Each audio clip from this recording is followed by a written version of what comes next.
The I don't know who to attribute this to. Maybe like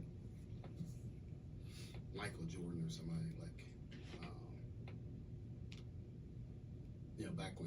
Back when he played, there was never any like I forget what they call it now, like load management or injury management, and like he showed up and played every game. Somebody was like, "Why do you play every game like that?" And he said, there might be some kid in Sacramento or something that never gets a chance to come to a game, and like they get one opportunity to see me, and like I want them to see me at my best, and it's holiday season right now, and there's people in and out of town. There's people gone. There's people everywhere. But like, I don't know what it costs to bring a family to the game, but probably not cheap.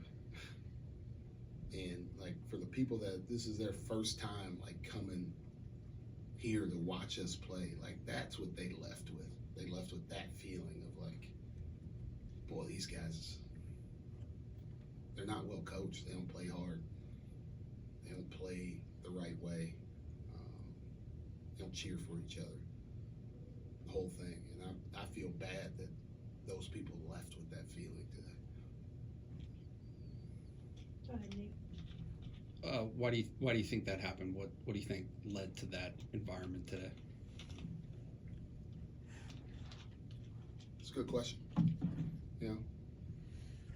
Probably, it's probably attributed to a lot of things, I would say.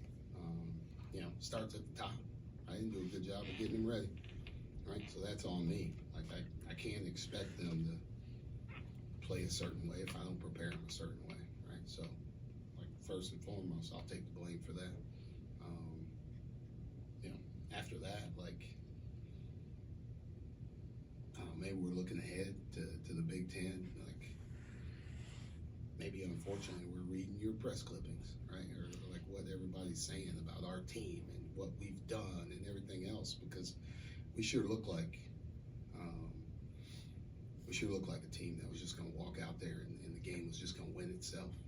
That's how we looked. So again, that starts with me.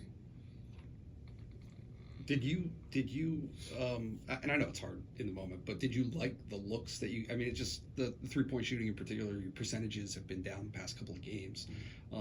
Did you dislike the quality of the shot that you were getting? No, I thought they were all good shots. In the first half, I wanted us to probe the defense more.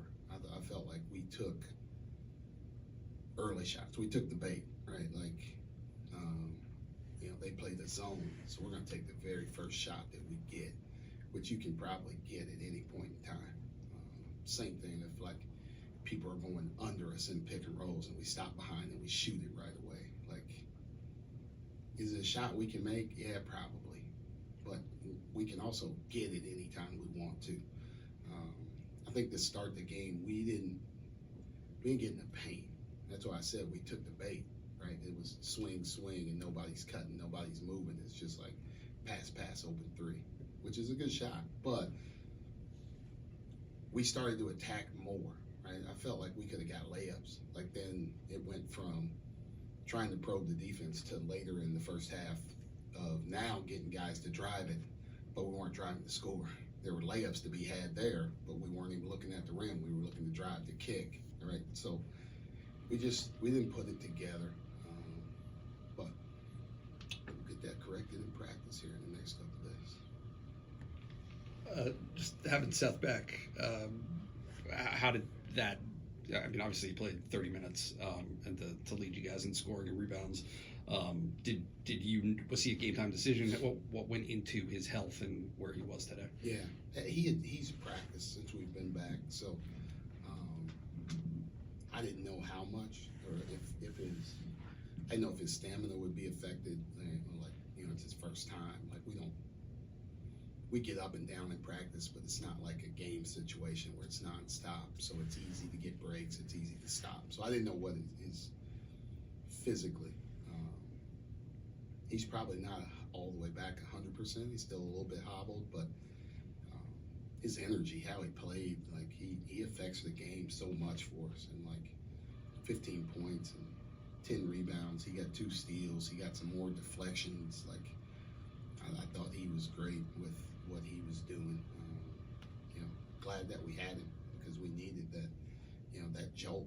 Right, he brought it in the first half. The game he got hurt against Canisius, he did the same thing, and now in this game. So he's an important player for us. Coach, you played 12 different guys and kind of were subbing rotations in and out pretty quickly. Can you kind of speak about how the rotations and like next man up mentality, going out there and giving your all, and how that's impactful in a game like this?